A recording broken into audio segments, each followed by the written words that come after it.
What I find so frustrating about the conversation around tariffs is that we all agree on the problem. We all agree that the de-industrialization of America led to the downward mobility of the American working class, deaths of despair, people working multiple jobs and not being able to afford the American dream.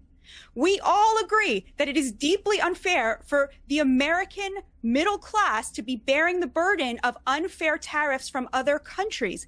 We all agree that it is great for the president to have leverage in order to demand reasonable things like that countries stop allowing fentanyl to murder 100,000 Americans every year and that Mexico do its part to police its own border. And yet when somebody has the courage to show up and say to Wall Street, screw you, I am waging war. I am waging class warfare on behalf of the American working class.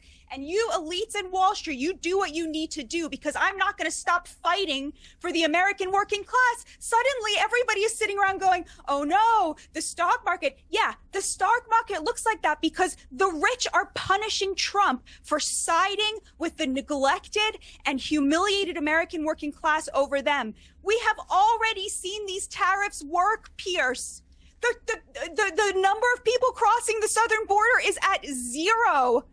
Fentanyl is at record lows for the last 10 years. We have already seen $1.2 trillion in manufacturing invested in this country since January 21st. So they have already worked. Now, how long is Wall Street going to keep trying to punish this president for standing the American working class? I don't know, but I can tell you that the view from the street is people cannot believe that there is a president who is working for them, who is putting them first and telling Wall Street to go screw itself. Wall Street, which picked the Democrats for the last 3 election cycles in a row. That's what the real story is here. So first of all, American Compass did a survey of just GOP voters. We know now that the majority of Americans who make under $100,000 a year now vote for the Republican Party.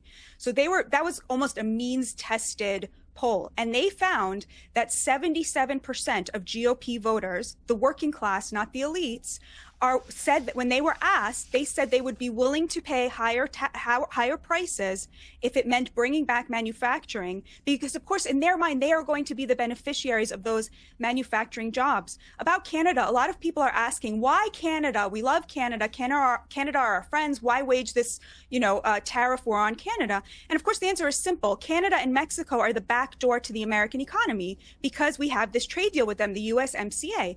So if there are no tariffs on China, if Canada and Mexico do not match our tariffs on China, China simply builds car manufacturing plants in Canada and in Mexico, which they have already done, and they use that in order to get tariff-free cars into the American market, which is exactly what President Trump is trying to get away from.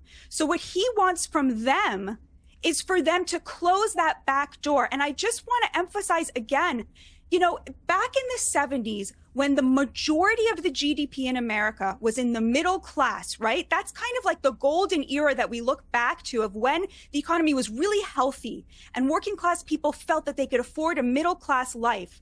25% of our economy was in manufacturing. Today, the top 10% control over 60% of the GDP. And that is a direct result of the fact that only 10% of our economy is manufacturing. And the largest share, 20%, is in finance and real estate, which is, of course, how other countries we have artificially inflated the dollar, which makes the product of the American worker unaffordable. And so what the tariffs are doing are simply saying we are refusing the race to the bottom in wages. It is unfair to the American worker, which I think we have all basically agreed on at this point.